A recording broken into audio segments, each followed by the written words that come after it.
I'm about to share this, but, I can't stop thinking about it. My name is Sarah. I'm 36 years old and I've been married to my husband Mike for 10 years. We have two kids, Megan, who's 7, and Noah, who just turned 5. Mike works a lot. He's in construction and he's a good dad. A good husband, too. Or at least he was until I decided to ruin everything by acting on, well, pure impulse. It all started when I got a Facebook message from Tyler. You know how everyone has that one person they think about when they hear the phrase, the one who got away? For me, that's Tyler. We dated, or I thought we did, back in college in Virginia. He was charming, had this perfect laugh, and always seemed just out of reach. Looking back, he mostly used me for money, and I knew it, but I let it slide because I thought I loved him. When I saw his name pop up on my phone, I froze. My first thought was, why now? I opened the message. It was short. Hey, Sarah, it's been a while. I could really use a friend right now. I should have ignored it. I know that. But something in me, call it curiosity, call it old feelings, call it, stupidity, answered him. What's wrong? I wrote back. He told me his wife had left him, took the kids, and moved in with her sister in Atlanta. He said he was a wreck. Didn't know what to do. My heart broke for him, or at least that's what I told myself. Truth is, it was exciting. Through all these years, he, thought of me. I convinced myself it was innocent and asked if he wanted to talk. One thing led to another, and before I knew it, I was packing an overnight bag. I told Mike that Tyler, an old friend from college, was going through a tough time and, needed someone to be there for him. Mike didn't say much at first, just kind of stared at me like I'd lost my mind. Finally, he asked, "Why you? Doesn't he have anyone else?" It was a fair question, but instead of answering, I got, defensive.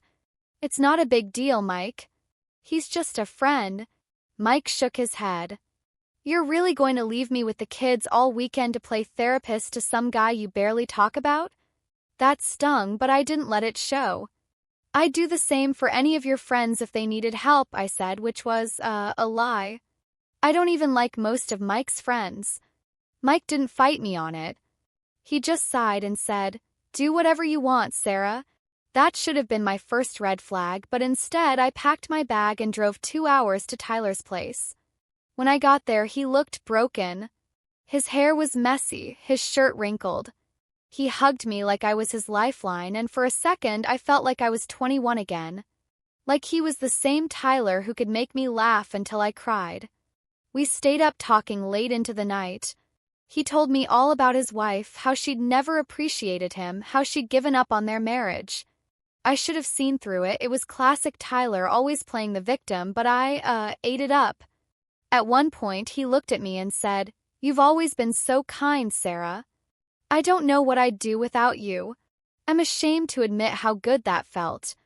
Mike hasn't said anything like that to me in years. When I got home Sunday night, Mike was waiting for me. Kids were already asleep. I could tell he was upset, but I, acted like everything was fine. "How was your weekend?" I asked, as if I hadn't just abandoned him and the kids. He didn't answer right away, just stared at me with that same look he gave me before I left. Finally, he said, "You know, Sarah, I'm not stupid." That caught me off guard. What's that supposed to mean? "You really expect me to believe you went all the way there just to talk?" he said. His voice was calm, but I could tell he was angry. I laughed it off like it was absurd. "Mike, come on. You're being ridiculous." But he didn't back down. "Am I? You've been distant for months, Sarah. And then this guy shows up out of nowhere and you drop everything for him. How do you think that looks?" I felt my stomach drop, but I refused to admit anything. "You're reading too much into this," I said. "Tyler needed a friend, that's all." Mike shook his head. "No, Sarah, he didn't need a friend. He needed you, and you went running like a lovesick teenager. That hit a nerve.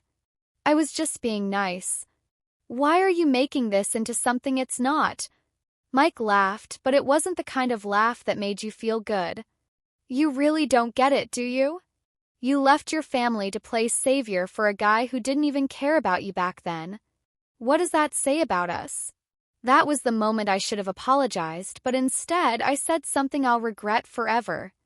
Maybe if you paid a little more attention to me, I wouldn't have to find it somewhere else. Mike just stared at me like I'd slapped him. Then he walked away without another word. The silence after Mike walked away was unbearable. I sat on the couch, staring at the blank TV screen, trying to convince myself I hadn't just blown up my marriage in one careless moment. But the truth was gnawing at me. Crossed a line, and I knew it. Still, I wasn't ready to admit I was wrong. The next morning, Mike barely spoke to me. He got the kids ready for school and left without saying goodbye. I wanted to blame him for being cold, for shutting me out, but deep down I knew he had every right to be upset. By noon, I was pacing the kitchen, replaying the argument in my head. That's when my phone buzzed. It was Tyler. "Hey, just checking in. Hope you're okay," his message read. I felt a mix of emotions, guilt, excitement, and something else I couldn't quite put my finger on. I wanted to tell him everything, to unload my feelings on someone who seemed to understand me. But I stopped myself. Instead, I typed, "Thanks for checking in. Everything's fine." It wasn't fine, of course. By the time Mike came home that evening, I was a nervous wreck. I tried to distract myself by cleaning, but all I could think about was the way he'd looked at me the night before, like he didn't know who I was anymore. Dinner was tense. Kids were chattering away about their day, completely oblivious to the storm brewing between their parents. Mike barely said a word, just nodded and murmured responses when the kids asked him something. After we put them to bed, I decided to try and smooth things over. "Mike," I said, leaning against the doorway of our bedroom. "Can we talk?" He looked up from his phone, his expression unreadable. "What's there to talk about?" I hesitated. "About last night." I shouldn't have said what I said. It wasn't an apology, not really, but it was the best I could manage without fully admitting I was wrong. Mike sighed and set his phone down. "You don't get it, Sarah. It's not just about what you said. It's about everything. If you'd like me to continue, let me know." "It's about everything?" I repeated, feeling a knot of panic tighten in my chest. "Yeah, Sarah. Everything," Mike said, his voice heavy. "The way you dropped everything for this guy. The way you brushed me off like I didn't matter. Do you even see how messed up that is?" I felt irritation bubbling up inside me. "I was just trying to help a friend, Mike. Why are you making this into something bigger than it needs to be?" "Because it is bigger," he snapped, his voice rising for the first time. "You didn't even think about how this would affect me, or the kids, or our marriage. You just did what you wanted, like you always do." His words hit me like a punch to the gut. "That's not fair." I shot back, my voice trembling with anger. "I've done plenty for this family, Mike. I've put my life on hold to raise our kids while you're out working all the time. And now you're acting like I'm the bad guy because I wanted to help someone who was there for me when I needed it." Mike stared at me, his jaw tight, his hands clenched into fists. "Tyler wasn't there for you, Sarah. He used you, and now he's doing it again, and you're too blind to see it." I felt the sting of his words, but I wasn't ready to admit he might be right. "You don't know him like I do," I said, my voice shaking. Mike let out a bitter laugh. "No, but I know you. And I know you've never been good at seeing people for who they really are." I didn't know how to respond to that. The truth was, part of me had already started to question why I'd gone to Tyler's place in the first place. But was it really to help him? Or was it because I liked the way he made me feel? Like I was important? Like I mattered? The argument ended with Mike walking out of the room. He didn't slam the door or yell. He just left, and somehow that felt worse. The next few days were a blur. Mike was distant but polite, like he'd built some kind of wall between us. I hated it, but I didn't know how to fix it. Meanwhile, Tyler kept texting me. He'd send little messages asking how I was doing or thanking me for being there for him. I told myself it was harmless, that I was just being a good friend, but I couldn't shake the feeling that I was playing with fire. Then, one evening, Mike finally broke the silence. We were sitting on opposite ends of the couch, pretending to watch TV, when he turned to me and said, "Sarah, do you even want to be in this marriage anymore?" Question caught me off guard. "Of course I do," I said quickly. He didn't look convinced. "Because it doesn't feel like it. It feels like you're more interested in chasing some fantasy from your past than building a future with me and the kids." His words hit harder than I expected. I wanted to argue, to defend myself, but I couldn't find the right words. "I need to know where your head's at," he continued. "Because I can't keep doing this, wondering if I'm enough for you, if you even respect me." I froze when Mike said that. My instinct was to push back, to defend myself, to blame him. But something about the way he looked at me, tired, worn down, made me hesitate. "Mike, it's not like that," I said finally, my voice cracking. "I respect you. I really do." He raised an eyebrow, his skepticism cutting deeper than any words could. "Do you? Because running off to spend a weekend with a guy who used you, lying to my face about it, and acting like I'm the problem doesn't scream respect to me, Sarah." "I didn't lie," I snapped, anger bubbling up before I could stop it. "I told you where I was going. You told me the bare minimum," he shot back, his voice rising. "And you didn't even care how it made me feel. Do you have any idea what it was like, sitting here with the kids, knowing you'd rather be with him?" I flinched at the venom in his tone. "It wasn't like that." "Then what was it like?" he demanded, leaning forward, his eyes locked on mine. "Because from where I'm standing, it looks like you'd drop everything for this guy while treating me like an afterthought." I opened my mouth to respond, but the words caught in my throat. He wasn't wrong, and that realization hit me like a freight train. "Mike, I just wanted to help him," I stammered. But even as I said it, I knew how hollow it sounded. "You wanted to help him," he repeated, shaking his head. "What about me, Sarah? What about us? Do we even matter to you anymore?" The way he said it, like he genuinely believed I didn't care, made my chest tighten. "Of course you matter to me. You and the kids are my whole life." "Then start acting like it," he said coldly. His words stung, but instead of apologizing, I lashed out. "You know what, Mike? Maybe if you didn't spend every waking minute working or zoning out in front of the TV, I wouldn't feel so." "So what?" he interrupted, his voice dangerously low. "Unloved. Unseen," I blurted out. "Spare me, Sarah," he said, his voice trembling with restrained anger. "I'm out there busting my ass to give you and the kids a good life while you're off chasing some fantasy with a guy who didn't even stick around long enough to buy you dinner back in college. That was too much. How dare you throw that in my face?" I snapped. "You have no idea what I went through back then. And whose fault is that?" he shot back. "You don't tell me anything, Sarah. You keep everything bottled up, and when it explodes, it's always somehow my fault." I didn't know what to say to that. He wasn't wrong, but I couldn't admit it. Not now. Not when I felt so cornered. The room fell into a tense silence, broken only by the faint hum of the refrigerator in the kitchen. I crossed my arms and stared at the floor, too stubborn to apologize but too ashamed to keep fighting. Finally, Mike stood up and walked toward the door. "I'm going out," he said without looking back.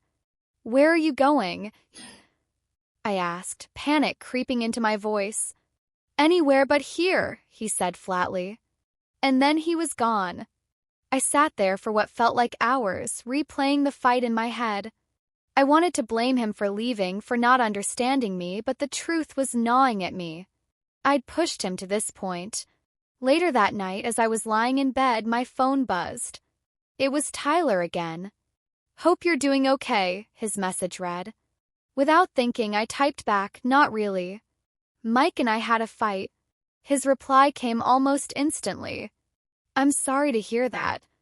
Want to talk about it?" I hesitated, my finger hovering over the screen. Part of me wanted to confide in him, to feel that connection again. But another part of me, the part that was starting to realize just how much damage I'd done, knew it would only make things worse. Before I could decide, the bedroom door creaked open and Mike walked in. His face was calm, but his eyes were tired, like he'd aged 10 years in the few hours he'd been gone. "We need to talk," he said, his voice steady but firm. I nodded, my heart pounding. He sat down on the edge of the bed, keeping his distance. "Sarah, I need to know the truth. Do you have feelings for him?" Question hit me like a punch to the gut. I wanted to say no, to deny it, to reassure him that he was the only one for me. But the words wouldn't come. "Sarah," he said again, sharper this time. "Do you love him?" I froze, the weight of the question pressing down on me. I could feel Mike watching me, waiting, hoping for the answer he needed. But I couldn't give it to him, not convincingly anyway. I started, my voice shaky. "It's not that simple." His face fell, and the silence between us grew heavier. "It should be simple, Sarah," he said, his voice low and tight. "You're my wife. This should be the easiest question in the world." I looked away, unable to meet his eyes. "I care about you, Mike. I really do. But, he interrupted, his voice breaking. "But I don't think I love you the way you want me to," I admitted, the words spilling out before I could stop them. The room went still. Mike sat back, blinking like he'd just been slapped. "Wow," he said finally, letting out a bitter laugh. "I guess I got my answer. It's not that I don't love you at all," I said quickly, scrambling to soften the blow. I don't know if I ever loved you the way I was supposed to." Mike's jaw clenched, his hands balling into fists. "What does that even mean, Sarah? What the hell are you saying?" I hesitated, my mind racing. "When we got together, things were complicated. You were stable, dependable, and I needed that. But you weren't." "I wasn't what?" he demanded, his voice rising. "I wasn't your first choice? Is that what you're trying to say?" I swallowed hard, feeling my face flush with heat. "Mike, you knew I had baggage. You knew I wasn't over Tyler when we started dating.